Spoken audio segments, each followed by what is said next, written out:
Bonjour à tous, bienvenue à ce webinaire d'une série organisée par le ministère de l'Énergie, de l'Économie, de l'Innovation et de l'Énergie. Aujourd'hui, notre présentation va être présentée par une représentante de l'Institut national de la santé publique. Donc, l'Institut national de la santé publique du Québec est le Centre québécois d'expertise et de référence en matière de santé publique. En 2022, le ministère de la Santé et des Services sociaux a mandaté l'Institut pour actualiser l'état des connaissances au sujet des répercussions potentielles des éoliennes sur la santé des populations. Le rapport qui en découle couvre plusieurs thèmes: impacts sociaux, acceptabilité sociale des projets éoliens, qualité des paysages, ombres mouvantes, champs magnétiques, bruit, eau potable et santé au travail. Afin d'en présenter les messages clés, l'Institut offre 2 webinaires dans le cadre de cette série sur l'énergie éolienne. Donc, aujourd'hui, elle s'est présentée par Madame Olivia Roy-Malo et elle vise à fournir une vue d'ensemble sur les enjeux identifiés depuis une perspective de la santé publique, avec un accent particulier sur les effets socio-communautaires et les facteurs d'acceptabilité sociale. Les notions de dérangement, de nuisance à la qualité de vie et de distance socialement acceptable y seront également abordées. Olivia Roy-Malo est titulaire d'un doctorat en anthropologie, en sciences et de sciences de l'éducation. Elle est conseillère scientifique spécialisée à l'Institut national de la santé publique depuis 2023. Elle offre un accompagnement aux directions régionales dans les dossiers en évaluation environnementale ainsi qu'en impact socio et psychologique. Elle développe également différents contenus et activités de transfert de connaissances en lien avec ces thèmes. Donc, Olivia, je te cède la parole. Oui, merci beaucoup. Merci de me recevoir. C'est avec grand plaisir que je partagerai avec vous les messages clés et les faits saillants de cette revue de littérature. Donc, je vais lancer la présentation. Voici. Donc, avant toute chose, je tiens à déclarer que je n'ai pas de conflit d'intérêt, c'est-à-dire que l'analyse et les faits saillants présentés aujourd'hui sont basés uniquement sur les données et les études disponibles sans influence extérieure. Aussi, bon, l'angle mobilisé pour traiter des éoliennes aujourd'hui, bien, vous l'aurez compris, c'est un angle de santé publique, c'est-à-dire que nous aborderons les effets potentiels des projets des parcs éoliens sur la santé et le bien-être des populations. Ouh, c'est un peu trop vite, je reviens à cette diapo. Alors, il a été mentionné que l'Institut national de santé publique du Québec est le centre d'expertise et de référence en matière de santé publique dans la province. Sa mission est celle d'accompagner, entre autres, le ministère de la Santé et des Services sociaux à protéger la santé de la population, ainsi que de favoriser la mise en place de conditions favorables au maintien et à l'amélioration de l'état de santé et de bien-être de la population. Donc, en ce qui concerne le webinaire aujourd'hui, le plan de présentation va comme suit. Je reviendrai d'abord sur la démarche là, qui entoure la publication de la mise à jour 2023. Il s'agit d'un travail là, réalisé par une équipe multidisciplinaire composée de 6 spécialistes en santé publique. Donc, vous comprendrez que j'occupe aujourd'hui un peu le rôle de porte-parole de ce travail collectif. Et ça fait aussi en sorte que je ne serai pas nécessairement en mesure là, de répondre aux questions qui seraient en dehors de mon champ d'expertise, qui est celui, je rappelle, des impacts sociaux et psychologiques. À cet effet, je tiens à préciser qu'un webinaire qui portera spécifiquement sur la question du bruit des éoliennes et des effets sur la santé sera offert la semaine prochaine par 2 collègues de l'INESPQ, donc à mettre à l'agenda. Par la suite, j'aborderai les faits saillants de l'état de connaissance ainsi que les messages clés là, des diverses thématiques couvertes et je me concentrerai plus particulièrement, comme il a déjà été mentionné, sur les effets sociaux et communautaires et l'acceptabilité sociale des projets éoliens. Et en guise de conclusion, j'aborderai les pratiques, interventions ou politiques reconnues là, comme efficaces, prometteuses que notre équipe a pu identifier dans la littérature. Alors, la mise à jour 2023 avait comme objectif de documenter et identifier les effets potentiels des parcs et des projets éoliens sur la santé. Donc, pour ce faire, nous avons réalisé une recension de type systématique des écrits scientifiques et de la littérature grise. 7 thématiques ont été couvertes. Je ne les mentionnerai pas à nouveau. Elles ont déjà été mentionnées en introduction. À noter que nous avons également inclus là, dans ce travail un volet sur les parcs éoliens marins. Par contre, je n'intègre pas cet élément-là dans la présentation d'aujourd'hui. Par contre, si vous êtes intéressé à en apprendre davantage, je vous invite fortement à consulter la revue littérature et vous retrouverez l'ensemble des liens à la fin de la présentation PowerPoint. Donc, qu'est-ce qui ressort de cette synthèse de connaissances? Bien, il apparaît que les principaux effets potentiels des parcs éoliens sur la santé relèvent des nuisances à la qualité de vie, du dérangement. Donc, ce sont deux termes que l'on retrouve dans la littérature. Qu'est-ce qu'une nuisance? Vous en avez ici une définition. Donc, il s'agit d'un effet indésirable possible sur le bien-être ou un effet indirect sur la santé physique à la suite de l'exposition à un facteur de type odeur, bruit, poux, punaise de lit, etc. Je tiens à mentionner que la nuisance et le dérangement sont reconnus comme des effets sur la santé, notamment par l'Organisation mondiale de la santé. Je le mentionne parce que parfois, il peut avoir une certaine impression que les nuisances sont comme considérées comme étant un effet sur la santé de second plan, mais ce n'est pas le cas.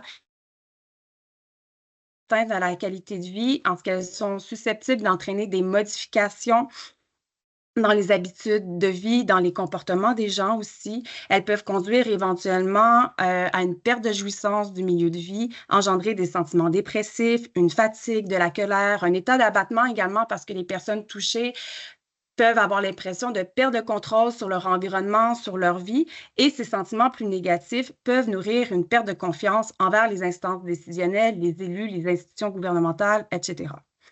En ce qui concerne les effets, en fait, les nuisances associées aux éoliennes, différentes sources ont été identifiées dans la littérature. Donc, on retrouve le bruit, les ombres mouvantes, l'impact visuel. Donc, ici, on parle de la visibilité, mais il faut savoir qu'il ne suffit pas de voir les éoliennes pour qu'il y ait nuisance ou dérangement. Il faut vraiment que l'éolienne soit associée à une perception négative pour qu'il y ait un impact négatif.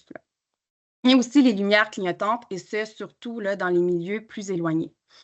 Divers facteurs peuvent moduler l'intensité de la nuisance, donc l'exposition aux éoliennes, l'acceptation ou non des projets, donc l'attitude des gens envers les éoliennes, la perception des risques, c'est-à-dire comment une personne appréhende, comprend et évalue un risque, soit un danger ou un dommage anticipé à partir de sa propre position, et les bénéfices financiers directs. Donc, est-ce qu'une personne touche un revenu ou non là, du fait qu'une ou des éoliennes se retrouvent sur sa propriété? Un autre fait saillant est renvoie en fait à l'importance de déterminer une distance acceptable en concertation avec le milieu d'accueil. Donc, souvent, c'est une question qui peut être posée, à savoir est-ce qu'il y a dans la littérature une distance séparatrice uniforme là, qui serait sécuritaire entre les éoliennes et les résidences? Bien, en fait, l'analyse des écrits scientifiques ne permet pas d'identifier une telle distance uniforme, indépendamment du projet en lui-même. Il y a plusieurs facteurs à considérer, notamment les niveaux d'exposition au bruit, aux ombres mouvantes, la question aussi de la visibilité des éoliennes et de leur impact visuel, la topographie du terrain, les caractéristiques du milieu, le niveau, le degré de participation citoyenne et également l'attitude des personnes exposées. Et c'est pour bien comprendre l'ensemble de ces facteurs qu'il apparaît essentiel d'évaluer finement les particularités du contexte local, d'inclure les parties prenantes, dont les citoyens et les citoyennes, et ce, le plus tôt possible dans le processus de planification. Et c'est cette démarche, en fait, qui permettrait notamment d'atténuer les effets négatifs potentiels en ciblant les éléments possiblement conflictuels et en maximisant aussi les retombées potentielles. Il est possible de regrouper les effets sociaux et communautaires en 4 grandes catégories. Donc, premièrement, tant dans les phases de planification que d'exploitation, les projets éoliens peuvent occasionner des conflits sociaux, susciter une polarisation aussi au sein des collectivités et porter atteinte à la cohésion sociale. Donc, dans les écrits, souvent, on retrouve comme exemple l'effritement des relations amicales, familiales, les bonnes ententes de voisinage également. Certains auteurs et autrices soulignent aussi que lorsque ces tensions perdurent dans le temps, bien, il devient plus difficile pour ces collectivités de recevoir, d'accepter des nouveaux projets de développement structurants. Donc, il y a comme une méfiance qui peut s'instaurer dans le temps. À l'inverse aussi, les activités de mobilisation peuvent être à la source aussi de renforcement de liens sociaux, peuvent être aussi à la source de liens de solidarité. Deuxièmement, l'arrivée des projets peuvent être à la source d'effets psychologiques comme la manifestation de stress, des sentiments d'inquiétude, de frustration. Souvent, à la source de ces états, on retrouve des inquiétudes par rapport à la santé, dont les gens s'inquiètent des effets sur leur santé, sur la santé de leurs proches aussi.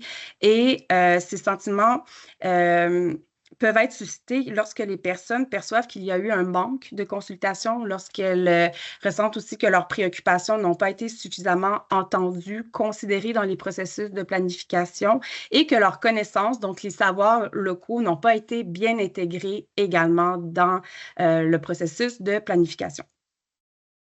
En ce qui concerne les effets socio-économiques, les effets psychologiques potentiels, bien l'arrivée des projets peuvent être à la source d'effets psychologiques comme la manifestation de stress, des sentiments d'inquiétude, de frustration. Non, pardonnez-moi. Ce que je voulais dire, c'est que le manque d'information, de participation des parties prenantes peut mener à des sentiments de perte de confiance, de méfiance envers différentes instances en position de pouvoir décisionnel, aussi des sentiments d'injustice et d'impuissance. Et c'est tout là aussi l'intérêt d'avoir vraiment une transparence dans les processus de s'assurer que l'information circule, soit diffusée et soit aussi facilement accessible. En ce qui concerne les effets socio-économiques, certaines études ont aussi observé un essor des activités commerciales et de l'emploi, et ce, au moment de la construction du parc. Par contre, cette stimulation économique s'estomperait une fois là, la construction du parc achevée, parce que l'entretien et l'exploitation d'un parc éolien ne nécessitent pas beaucoup de main-d'œuvre. Il y a aussi des effets mitigés en ce qui concerne le tourisme et la valeur marchande des résidences, donc c'est-à-dire qu'il y a des résultats contradictoires là, à ce niveau-là dans la littérature. Particulièrement ce qui a trait à la valeur marchande des résidences, bien c'est un des constats. Plus de recherches socio-économiques apparaissent nécessaires là, pour bien comprendre ce phénomène. Surtout que la perte de valeur immobilière, bien, c'est une préoccupation là, qui a été souvent relevée là, dans les études consultées. Et enfin, les populations qui vivent à proximité des parcs éoliens en exploitation peuvent rapporter des nuisances qui affectent la qualité de vie, comme l'a été mentionné précédemment. Donc, un des exemples que l'on retrouve, c'est le fait de devoir fermer des fenêtres pour ne pas être dérangé par le bruit, et ce, même en plein été. Dans les effets répertoriés, on note des manifestations de stress, une perte de jouissance, une perturbation du sommeil également. Alors, ici, j'aimerais revenir sur deux termes. L'important de bien définir ces termes-là pour que vous compreniez aussi nos résultats, parce qu'il y a des fois tendance à confondre l'acceptabilité sociale et l'acceptation sociale. Donc, selon la définition portée par l'INSPQ, l'acceptabilité sociale fait vraiment référence à un processus d'évaluation politique qui met en scène une diversité d'acteurs et d'actrices investis à différentes échelles et qui, ensemble et à travers ce processus, vont construire des règles, des cadres, des arrangements institutionnels là, pour la trajectoire du projet. Et lorsqu'on fait référence au consentement de la population vis-à-vis un projet, bien là, on parle vraiment d'acceptation sociale. Et un processus d'acceptabilité sociale ne conduit pas nécessairement à l'acceptation sociale. Il se peut que la conclusion au bout des discussions, que la conclusion soit que le projet n'a pas lieu d'être, qu'il n'est pas suffisamment acceptable socialement. Donc, c'est quelque chose quand même là, à retenir. Mais qu'est-ce qui fait en sorte qu'un projet sera bien accepté par une collectivité et que d'autres non? Bien, notre recension a permis quand même d'identifier certains facteurs là, qui vont venir moduler l'acceptation sociale, qui peut varier, par contre, je tiens à préciser, au sein d'une même collectivité.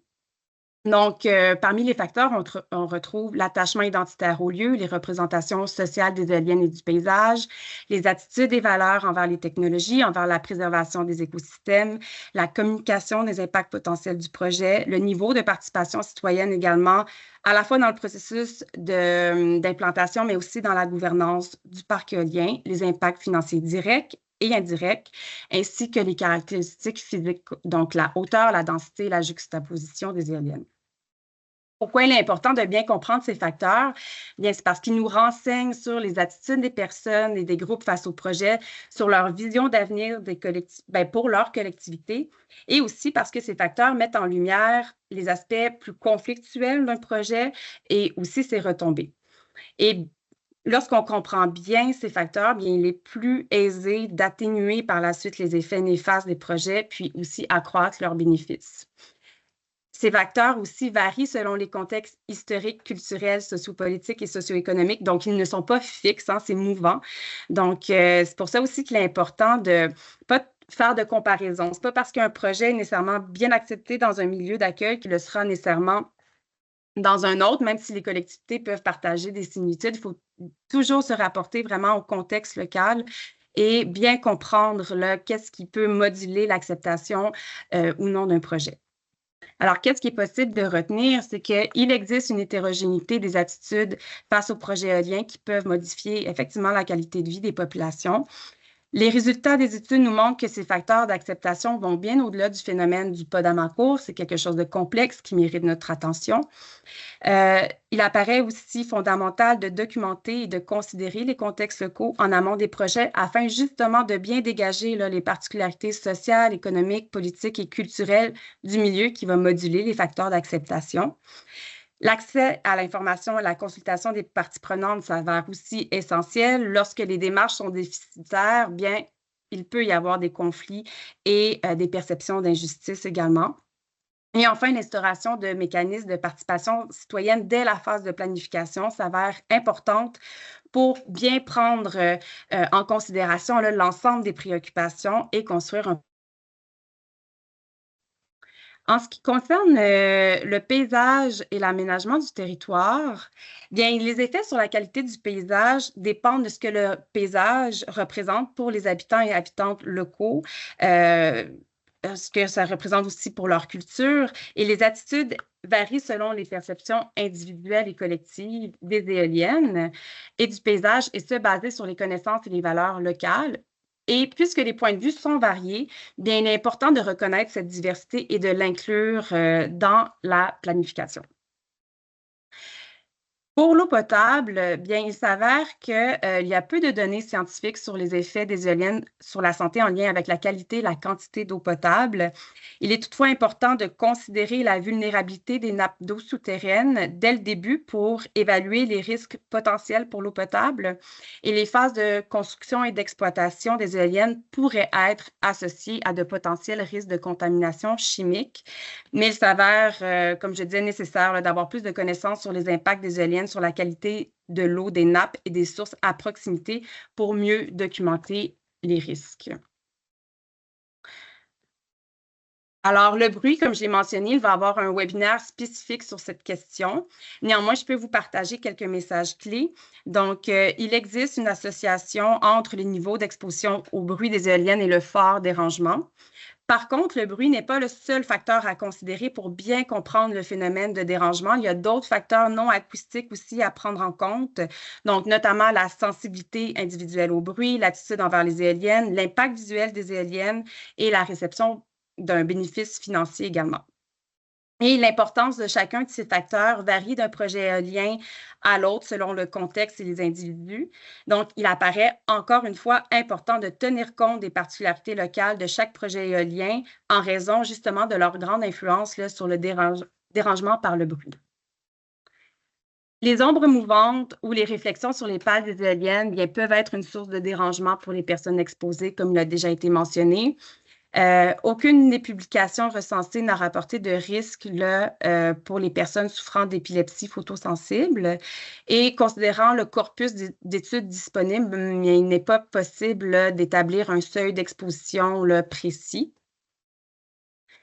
Pour ce qui est des champs électromagnétiques, bien en fait, les champs électromagnétiques produits par les éoliennes, bien, les niveaux semblent largement en dessous des valeurs limites recommandées par les organisations de santé reconnues et donc ne devraient pas entraîner là, d'effets néfastes sur la santé. Et en ce qui a trait à la santé des travailleurs et travailleuses, bien, il y a divers risques qui ont été identifiés dans la littérature. Ceux-ci correspondent généralement là, aux risques qui sont associés aux grands chantiers de construction et complexes industriels et ne sont pas spécifiques nécessairement à l'industrie éolienne. Donc, notamment le fait de devoir grimper, travailler en hauteur pour divers corps de métiers techniques, bien, serait la source là, la plus fréquente des blessures et malheureusement là, des décès liés aux chutes. Donc, en conclusion, l'analyse des écrits a permis de mettre en évidence certains éléments de pratique prometteurs. Je vous en partage les principales ici. Donc, il y a consensus quant à l'importance d'instaurer des mécanismes de participation citoyenne dès les premières étapes du projet et ce, tout au long également de la vie du projet jusqu'au démantèlement. L'implication précoce des parties prenantes et de la population bien, apparaît essentielle pour tendre vers une bonne acceptation sociale des projets, anticiper les retombées et les bénéfices, mais aussi identifier rapidement quels éléments pourraient être conflictuels ou sources de dérangement. Et la prise en compte des particularités et spécificités locales et régionales de chacune des communautés, bien, en fait, joue un rôle clé là, dans la planification des parcs éoliens. Et enfin, adopter une approche holistique du concept de dérangement qui intégrerait divers facteurs codéterminants, bien permettrait une meilleure caractérisation des effets potentiels sur la santé. Donc, vous retrouvez ici là, les différentes références. Le premier hyperlien vous conduit sur la page principale de la publication de la mise à jour 2023, Éolienne et santé publique. Vous avez accès au rapport long, mais vous avez aussi accès à des fiches synthèses là, par thématique. Donc, cela facilite la lecture également. Donc, je vous invite à consulter la page et je vous remercie également de votre attention. Puis, je reste disponible pour une période de questions jusqu'à midi, je pense. Merci beaucoup. Tout à fait. Merci beaucoup, Olivia. C'était très intéressant. Donc, on a une première question. Pour les questions-réponses, je vous invite à les inscrire dans le QNR que vous avez là, dans le haut de l'écran. Donc, ça va vous permettre là, de libeller vos questions. Puis, on va adresser les questions à Olivia là, qui sont vraiment par rapport à sa présentation. Les autres questions, vous pouvez tout de même les inscrire. Puis, si elles s'adressent là, à l'intervenant de la semaine prochaine, on va l'adresser au prochain intervenant. Puis, ou sinon, là, sur notre site Internet, on va répondre aussi aux questions qui n'ont pas de lien avec cette présentation-là, mais on répond à toutes les questions, en fait. Donc, première question, Olivier, pour toi. Qu'en est-il des bruits, excuse-moi, est-ce qu'il y a des études relativement à l'impact des éoliennes sur les animaux d'élevage? Puis, est-ce qu'il y aurait lieu d'évaluer une distance séparatrice entre l'éolienne et le bâtiment d'élevage qui serait équivalente ou proche de celle d'une résidence? Oui, bien, comme je l'ai mentionné, c'est que nous, en santé publique, c'est vraiment on s'intéresse plutôt à la santé des populations humaines. Donc, c'est quand même une question qui dépasse un peu le champ d'expertise d'aujourd'hui. Mais généralement, là, ce sont quand même des effets qui sont considérés par le ministère de l'Environnement dans l'évaluation des projets. Mais c'est une très bonne question là, qui mérite certainement une attention. Mais peut-être qu'on pourrait parler de la distance qu'on recommande par rapport aux résidences pour les humains. C'est quoi les effets négatifs qu'on veut éviter pour les humains? Puis peut-être que ça nous permettra là, de faire une inférence pour les animaux. Est-ce que c'est par rapport à l'aspect visuel, le bruit? Bien, c'est tout ça finalement, c'est que dans la distance, puis c'est pour ça que la distance, c'est un phénomène très complexe, puis c'est une des raisons pourquoi que on n'a pas pu déterminer une distance là, uniforme à respecter indépendamment des projets en eux-mêmes. puisque le bruit, c'est effectivement un des facteurs à considérer, là, les niveaux d'exposition au bruit. Il y a des notes d'instruction sur cette question-là, comme on l'a déjà répété. Mes collègues, la semaine prochaine, seront davantage en mesure là, de détailler toutes les normes là, qui s'appliquent au niveau sonore. Mais c'est un des paramètres à considérer. Il y a aussi l'impact visuel, là, quand on parle des distances séparatrices, l'impact visuel. Mais encore une fois, il ne suffit pas de voir une éolienne pour avoir un dérangement. C'est quelque chose vraiment qui doit être pris en concertation avec l'ensemble des parties prenantes. Ce qu'on essaie d'éviter surtout, là, c'est bien sûr les effets sur la santé, mais aussi les nuisances, là. Donc, les nuisances, comme je le disais, il y a différentes sources. Le bruit, les ombres mouvantes également, l'impact visuel, mais puis aussi les lumières clignotantes, là, particulièrement là, la nuit dans les milieux plus éloignés.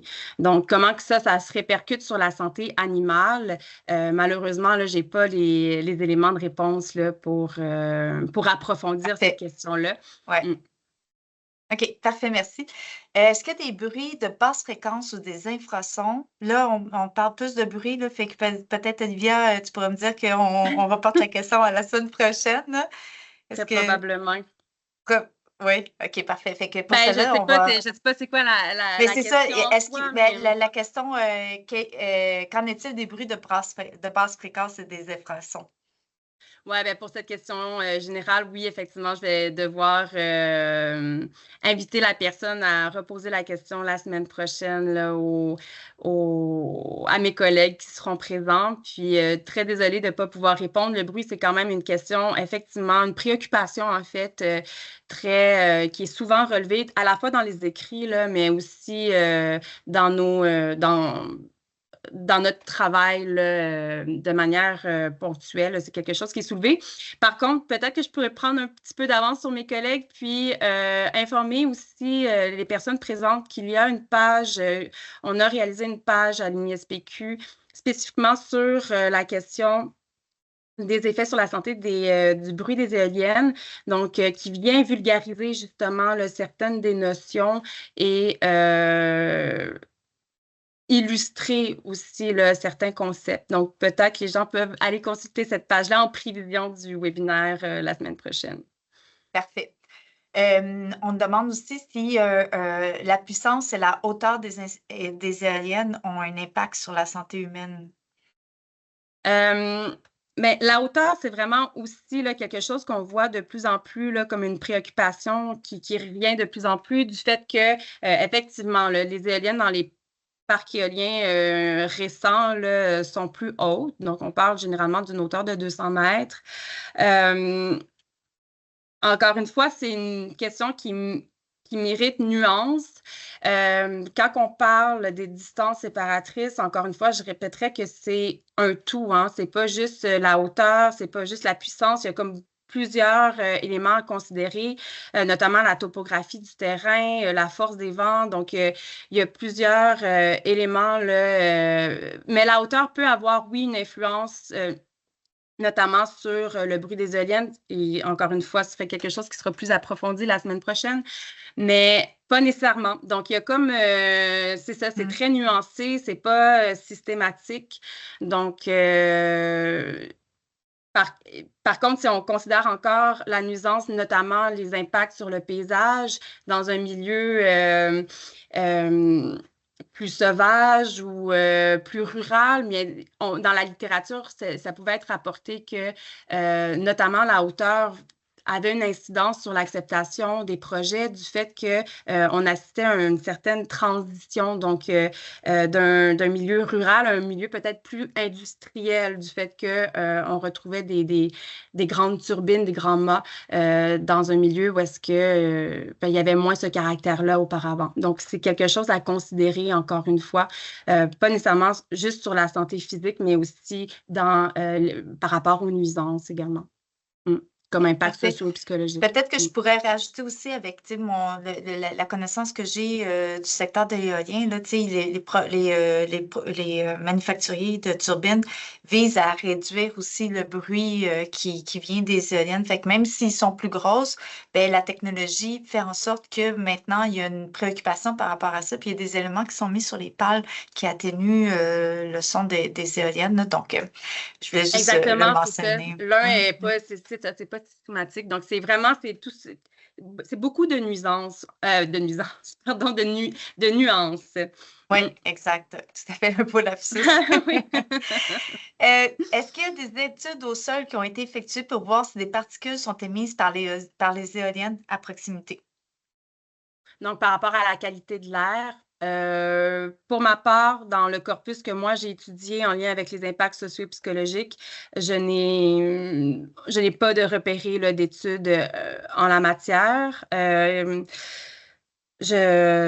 sais pas vers qui que je pourrais rediriger la question, mais j'y réfléchirai là, puisque vous faites l'exercice de répondre à toutes les questions. Là, je pourrais consulter justement là, l'équipe, voir si d'autres personnes ont pu avoir de telles études dans leur corpus, OK, mais parfait. la qualité de l'air n'était pas un élément, là, une thématique dans la revue de littérature, donc c'est sûr que ça se peut que ce ne soit pas quelque chose là, qui a été étudié. OK, Mais ça ne parfait. veut pas On dire qu'il n'y a pas pourra... d'études sur Ouais, le sujet, mais peut-être que nous, on ne l'a pas intégré dans notre démarche de recension des écrits, là.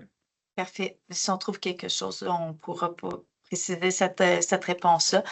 Vous semblez indiquer que les troubles du sommeil sont associés aux éoliennes. Or, quelques études objectives par rapport à la polysomnographie, actigraphie, questionnaire, etc., ne vont pas dans ce sens. On cite là, l'étude de Jalali, Lane, Michaud, Godono, Yebich. Je ne sais pas si vous les connaissez. Quel est votre message à ce sujet? Bien, cette étude, je ne la connais pas nécessairement, là, mais nous, c'est ce qui a été, encore une fois, je rapporte au corpus d'études. Donc, nous, c'était un corpus d'études sur les impacts sociaux et psychologiques. Donc, ce sont des nuisances qui ont été rapportées. Après, effectivement, les collègues qui ont travaillé sur le bruit, qui ont travaillé également sur la question du sommeil, là, pourront apporter d'autres, un autre niveau de complexité peut-être à ce niveau-là. Mais nous, dans les études rapportées, il y avait quand même des gens qui notaient une perturbation du sommeil là, dans les études en impact socio-psychologique. Excellent. Donc, quelqu'un vous remercie pour votre belle présentation. Donc, pour l'EIS, en ce que le caractère éthique a été regardé en ce qui concerne les populations vulnérables avec peu de choix et moins informées. Est-ce que le caractère éthique en regard des populations vulnérables avec peu de choix et moins informées?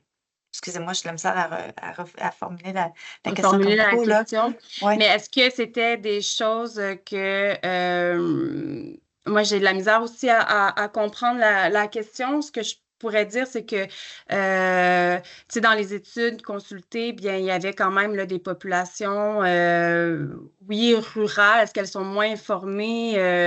Je dirais pas nécessairement ça. J'avoue que je ne sais pas trop comment prendre la question.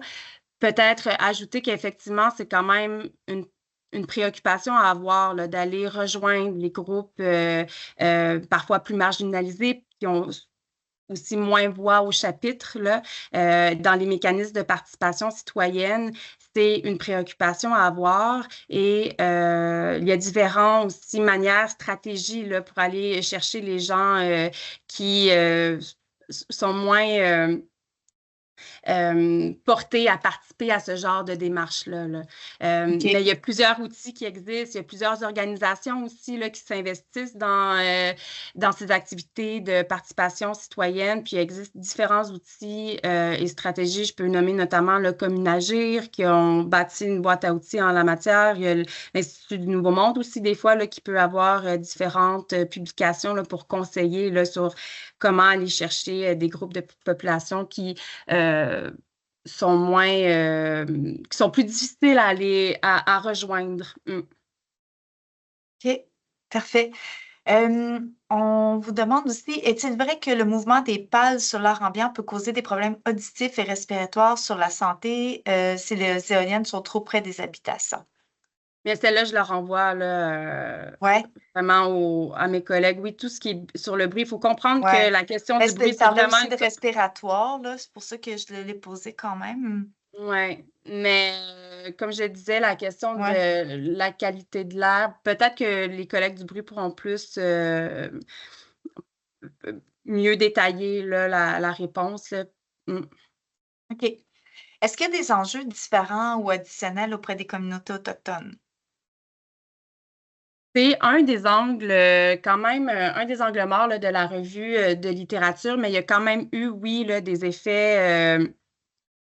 Parce que faut savoir que c'était pas nécessairement dans nos mots-clés, mais oui, il y a eu quand même des effets répertoriés, surtout par rapport justement là, aux effets sur la perte identitaire du fait que le territoire, lorsqu'il peut être altéré. Donc, les usages aussi, il faut comprendre que le territoire peut être très important là, pour les populations autochtones. C'est le socle de leur identité. Il y a à travers le territoire aussi qui transmettent, qu'il y a transmission culturelle. Donc, lorsqu'il y a une perturbation sur le territoire, lorsqu'il y a une altération aussi aux accès, bien, ça peut avoir des effets importants là, sur l'identité des communautés autochtones. Là. Donc, oui, ça, c'est un aspect qui est ressorti, mais qui pourrait être approfondi davantage là, dans de prochaines mises à jour. Là. Merci beaucoup. C'était vraiment intéressant. On a déjà dépassé notre temps. Le temps file. Donc, merci encore pour la présentation, la disponibilité. La semaine prochaine, là, on rappelle que ça va être animé par Madame Stéphanie Potvin, conseillère scientifique, et Monsieur Mathieu Gauthier, qui est aussi conseiller scientifique spécialisé à l'Institut national de la santé publique du Québec. Donc, la présentation va avoir lieu le 1er avril de 11h30 à midi. Elle portera sur le bruit des éoliennes et sur les effets sur la santé pour les populations riveraines. Donc, plusieurs des questions là, qui ont été posées aujourd'hui vont pouvoir être adressées aux animateurs de la semaine prochaine.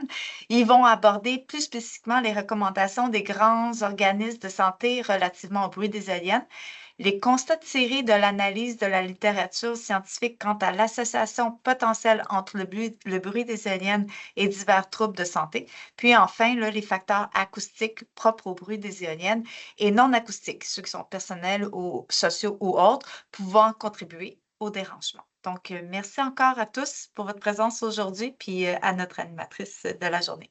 Merci Un grand beaucoup. merci. Au Au revoir. revoir.